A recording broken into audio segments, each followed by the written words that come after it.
नागपुर की कलमना पुलिस ने operation thunder अंतर्गत एक युवक को एमडी तस्करी करते हुए रंगे हाथों गिरफ्तार किया है। बताया जा रहा है कि पकड़े गए युवक के खिलाफ इससे पहले भी ड्रग्स तस्करी के कई मामले दर्ज है। पुलिस ने इस युवक को भरतवाड़ा परिसर में ड्रग्स की खेप लेकर आने की गुप्त सूचना मिली थी, जिसके बाद पुलिस ने ट्रैप लगाकर इस पूरे ऑपरेशन को अंजाम दिया। पूछताछ में आरोपी ने ड्रग्स मुहैया कराने वाले साथी के नाम का भी खुलासा किया, जिसकी भी तलाश अब पुलिस कर रही है। पुलिस की गिरफ्त में आए इस तस्कर का नाम विशाल उर्फ भाटी राधेश्याम बावने बताया जा रहा है, जो कि कलमना के राजभोग चौक स्थित नौकन्या नगर में रहता है।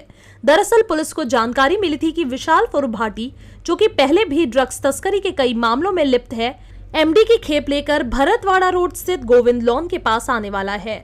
इस सूचना पर पुलिस ने ट्रैप लगाकर उसे एक मोटरसाइकिल पर जाते हुए पकड़ लिया। तलाशी लेने के बाद उसके पास से 3 ग्राम एमडी पाउडर मिला। पूछताछ में उसने खुलासा किया कि वह इस ड्रग्स को अपने साथी हरिपाल बनोटिया दुर्गानगर कलमना निवासी से लेकर आया था। हालांकि जब तक पुलिस हरिपाल के घर पहुंची तब तक वह फरार हो चुका था। पुलिस ने आरोपी के खिलाफ एनडीपीएस की विविध धाराओं के तहत मामला दर्ज किया है और आगे की जांच शुरू कर दी है। नागपूर शहरात माननीय पोलीस आयुक्त doctor Shri Ravindra Kumar single sir यांचे मार्गदर्शनात ऑपरेशन थंडर ही मोहीम राबवण्यात येत आहे आणि त्या अंतर्गतच ही कारवाई आहे।